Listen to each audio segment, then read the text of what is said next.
Hi guys, well, welcome back to another video. It's your favorite baby girl Wit. This is your first time stumbling upon one of my videos. Hi, welcome to the channel. Today's a little bit different. In a previous vlog I discussed I want to bring more mental health topics onto the channel, more substance like that onto the channel. As much as I love the fragrances, handbags, shoes, and all those nice items, mental health is something that I really enjoy. I love having these conversations. For a little background on me, I'm going into graduate school for clinical psychology. I'm really into the mind. I'm into how people think and why we do the things that we do. From the title, as you guys already read, I'm going to be talking about things that lead to burnout.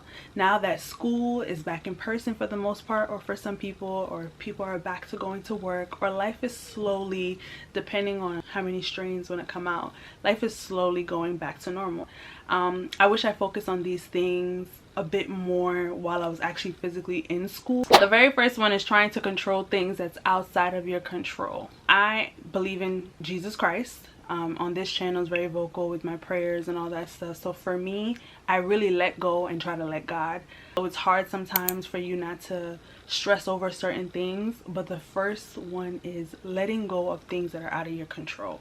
The train being delayed, the bus being delayed, you missing the train or bus, at this point it's out of your control. My favorite line is, I cannot come and kill myself. I refuse. I can't kill myself. There's nothing I could do about it. It happened already. We gotta just kind of like move on and let it go type of thing. So that is the first one, letting go of things that are out of my control. The second thing is unrealistic expectations onto your life. Okay, so for this one I have a bit of an example. If you are pursuing something, like let's just use an example of a major. If you are in a major that you know already there's no future in this major. This major, you don't see yourself enjoying it one day, but you're still doing it because of the unrealistic expectation. You know, there's nothing you can't do in this life, so take this with a grain of salt. This is just an example. But you know, you telling yourself you can do X, Y, Z and 1, 2, 3, knowing that you can't because it's just physically impossible. Like me telling myself that I'm literally going to be the stunt double for Superwoman. I can't do that jumping. I can barely even cartwheel. I know I can't do that. These unrealistic expectations actually set us up for failure. If you're telling yourself you could do it and you know that you don't even have the mental capacity to do it, you're going to be more disappointed in yourself because you're going to feel like a failure. You're going to feel like a failure. You can never make it. Breathing like a dog. You're going to feel sad.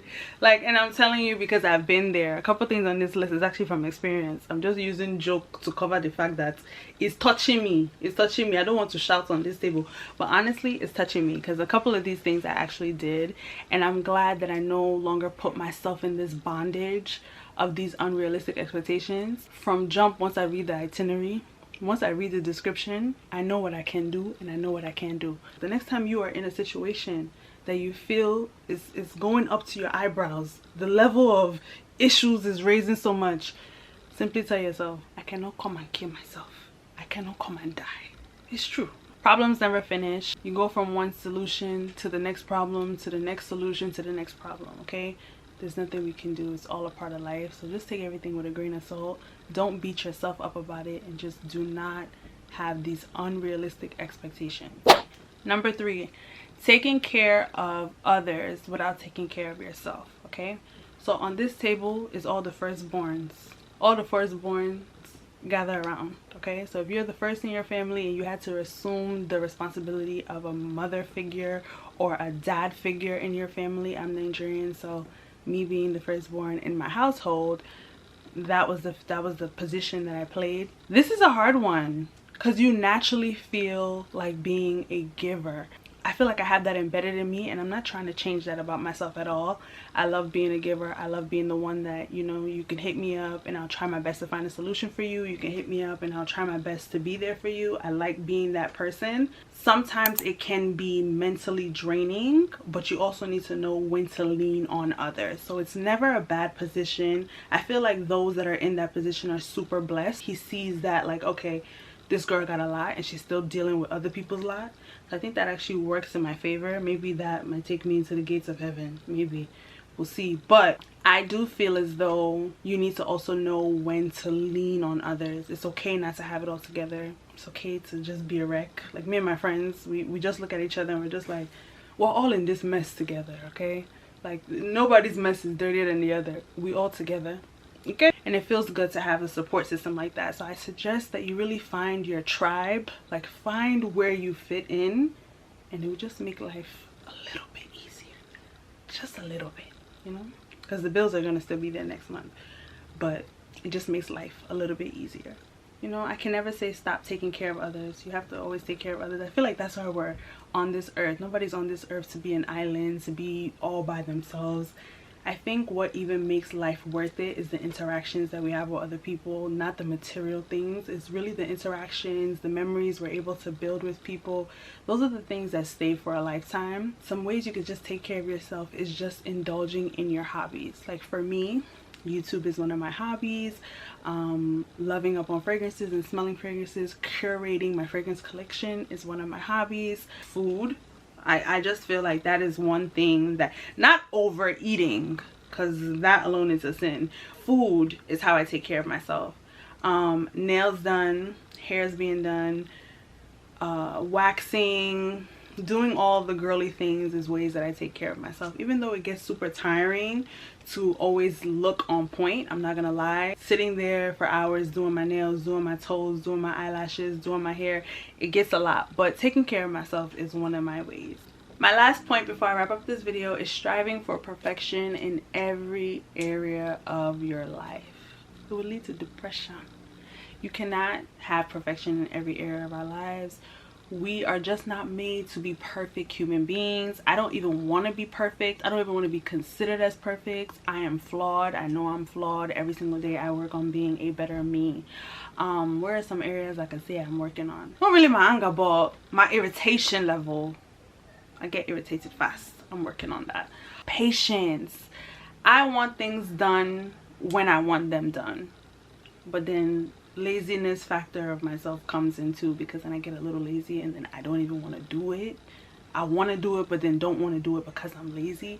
But it's like, you see, if I was striving for that perfection, I wouldn't be lazy, you know. But every area of our life cannot be perfect. It's unrealistic to even feel like every single aspect of our life is perfect.